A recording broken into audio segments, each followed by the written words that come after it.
Bien, bonjour à toutes et à tous.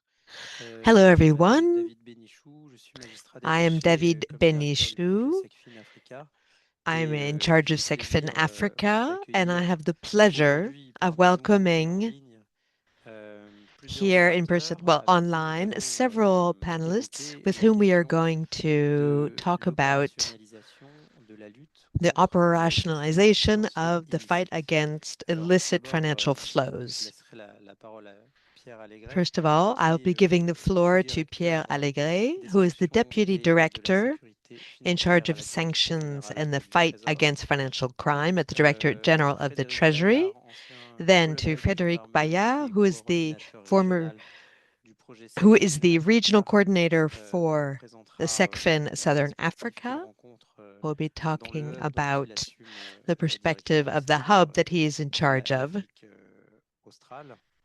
which is Ensuite, Southern nous Africa. donnerons la We parole will à then Madame give the Lyla floor Latif, to qui Lyla représente Latif, la société civile, who is qui nous a parlera actuellement de representative of civil Nairobi society et and qui who est is currently in Nairobi. universitaire et membre She du is réseau Tax a and Justice Network. university researcher and is a member of the Tax Enfin, Justice Network. Quentin Mugg, commandant de police We will then hear français from détaché Quentin à Mugg, who is a Europol police et commander officier de and liaison the French pour liaison organiser le officer at terrorisme, nous Europol présentera for les aspects organized très crime and opérationnels de l'échange terrorism. de données We'll be et talking about the de la lutte contre les operational flux aspects financiers of illicites. the fight against Et nous illicit terminerons par financial une flows. perspective And avec we will finish un by chercheur, un the économiste perspective of qui est a researcher and Bob a senior Rijkers, qui nous economist, présentera Mr. Bob son approche Rijkers, de who will l'évasion be talking about their approach des droits de to douane et des méthodes de mesure de contrôle. customs tariffs Alors evasion l'idée est que and what chacun can des be done about panélistes it. fasse un Now, très the court idea exposé is for each pour que nous panelist to puissions give a very brief débattre expose so that we ensemble, can then mais également avec la all salle together discuss the et l'ensemble des matters participants en ligne. amongst panelists, but Bien also with entendu, all of sachez que vous our pouvez nous online adresser des panelists. questions et donc de Please laisser don't hesitate to de ask nombreuses questions in beaux the échanges pour cette chat, heure et demie que and nous we will give as nous much devons. time to Eh exchanges as we bien, can in the merci hour and a beaucoup half we pour have ces ahead of us. introductions. And I will now Monsieur give the floor Pierre Allegret de la Direction to générale du Pierre Trésor. Allegret from the Merci Directorate beaucoup, General of the merci et French bonjour Treasury. également. Thank you very much. Merci à Thank tous you. Hello, pour everyone. ce sujet aujourd'hui. Pour ma Thank part, you je vais for your souhaiter interest in this dire topic quelques mots today. en venant plutôt I du wish volet to temps say a mort, few words en étant encore from a là où normalization pour ma part, je viewpoint. représente I Pierre France dans des represent instances de définition de standards France, et puis par ailleurs dans des and instances de we soutien à work on l'effort defining global. Donc merci standards. beaucoup de m'inviter à So ouvrir thank you very ce much webinaire for sur having un sujet qui est invited me évidemment to très open important this pour nous, webinar les flux on financiers extremely illicites, la mobilisation important des topic ressources, for et us, aussi avec des illicit intervenants financial flows qui and prennent tout domestic autant resource pour nous, me mobilization. permettre And also, ravi bien sûr d'organiser cet échange sur thank ce you for the sujet high qui quality est of the aussi panelists, and thank you to Ferdi for par having ailleurs, organized this je peux debate. saluer l'accent mis aujourd'hui sur And le I projet can only SECFIN commend Africa, your actions qui est mené today par les chercheurs around ici, SECFIN Africa. financièrement par la direction du Trésor.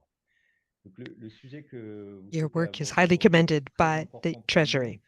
It's a very pour toutes ses important topic composantes, for non us seulement chez moi sur la lutte contre la criminalité in fighting financière, mais de against façon générale financial crime dans and nos also more travaux broadly d'économistes ou de relations in our bilatérales works as avec les economists, différents pays in our dans bilateral le monde. relations with the various On countries around constate the world, évidemment especially in sub-Saharan les problèmes Africa. posés And par we note that des manques de ressources the publiques problems caused liés by a lack à of des domestic aspects resources fiables qui se linked traduisent par des flux financiers to illicites. tax C'est un evasion volume qui est and extrêmement illicit difficile à financial mesurer. flows. C'est pas le sujet It's d'aujourd'hui very parce difficult que to lié à measure des the échanges volumes, and that's not extrêmement longs, today's mais on le chiffre topic, souvent à although plusieurs points de pourcentage du PIB, ce qui en dit long it sur does represent les opportunités several qui sont perdues. percentage Et à points of l'inverse, GDP.